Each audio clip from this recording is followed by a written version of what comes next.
Pahalgam false flag operation के बाद साबिक रॉ के सरबराह और भारतीय सियासतदानों ने मोदी सरकार के खूब लत्ते लिए। मकबूजा जम्मू कश्मीर के साबिक गवर्नर ने बीजेपी और मोदी के ओछे हथकंडों और मुतासिबाना सोच को बेनकाब करके रख दिया। मजीद जानते हैं इस रिपोर्ट में। फॉल्स फ्लैग ऑपरेशन मोदी सरकार को लेने के देने पड़ गए। मकामी सियासतदान ने मोदी के शर्मनाक हथकंडों का इन अल्फाज में पर्दाचाक किया। ये नफरती शगुफा है।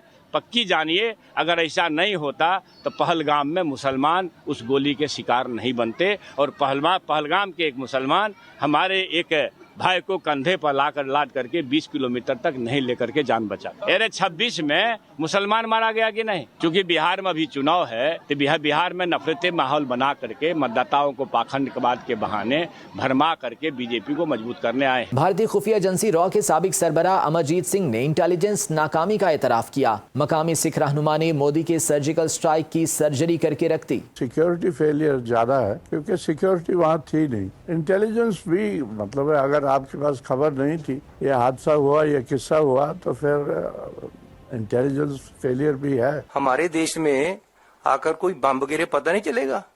कहते जी पाकिस्तान में हमने सर्जिकल स्ट्राइक किए थे, कोई कुछ नहीं हुआ, कहीं नहीं दिखे सर्जिकल स्ट्राइक, किसी को नहीं पता चला। एक दिल जले सियासतदान ने तो मोदी को वजारत उज़्मा की कुर्सी छोड़कर चाय बेचने का मशवरा दे डाला। मोदी को प्रधानमंत्री पद से इस्तीफा देकर दोबारा चाय बेचनी चाहिए। 56 इंच का सीना है, नाक रगड़ कर जीना है। नरेंद्र मोदी सरेंडर मोदी हो गए हैं। नरेंद्र मोदी इस देश के सबसे नकारा प्रधानमंत्री साबित हुए हैं। मकबूजा जम्मू कश्मीर के साबिक गवर्नर सत्यपाल ने मारूफ सहाफी करण थापर को इंटरव्यू देते हुए कहा कि मोदी सरकार को इस वाक़े के बाद डूब कर मर जाना चाहिए। करण थापर के एक और सवाल के जवाब में सत्यपाल ने कहा कि मोदी सरकार को भारत के अवाम से माफी मांगनी चाहिए। ये तो बहुत बेशर्मी कर रहे हैं, लोगों को बहकाने की कोशिश करते हैं। इनको तो मुल्क से माफी मांगनी चाहिए थी।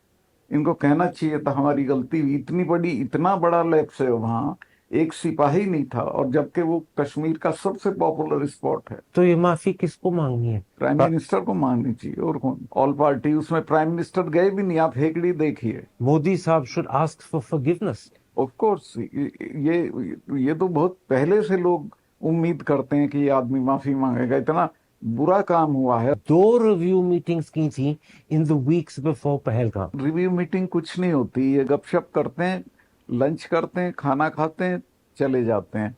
इनको पहली चीज ये है कि इनको बेसिक ग्राउंड की कोई नॉलेज नहीं है, चाहे वो अमित शाह हो या प्राइम मिनिस्टर हो।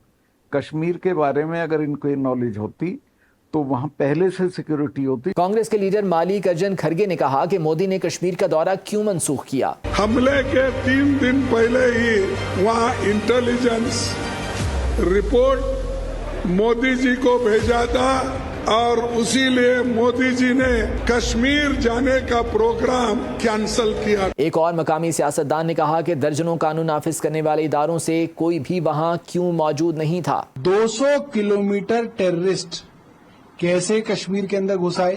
भाई इतनी सारी चेक पोस्ट हैं, चप्पे चप्पे पे CRPF, BSF, army, Jammu Kashmir police, intelligence, raw, IB, सब तो है वहां पे।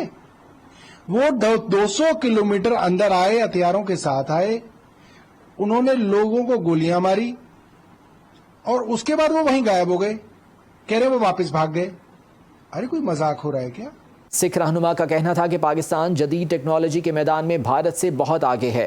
We do not have that kind of technological edge either in missile power or in drones or in air power or in terms of even our naval power. We don't have that kind of an edge that we can do it with impunity. एक और मकामी leader ने पहलगाम वाक़े का जिम्मेदार मोदी हुकूमत को ठहराया। जिम्मेदारी तो सरकार ने लेनी चाहिए। पहलगाम की जिम्मेदारी, जो पहलगाम में घटना हुई, 27 लोगों की जान गई, क्या तुम्हारा वहां पे सिक्योरिटी क्यों नहीं थी?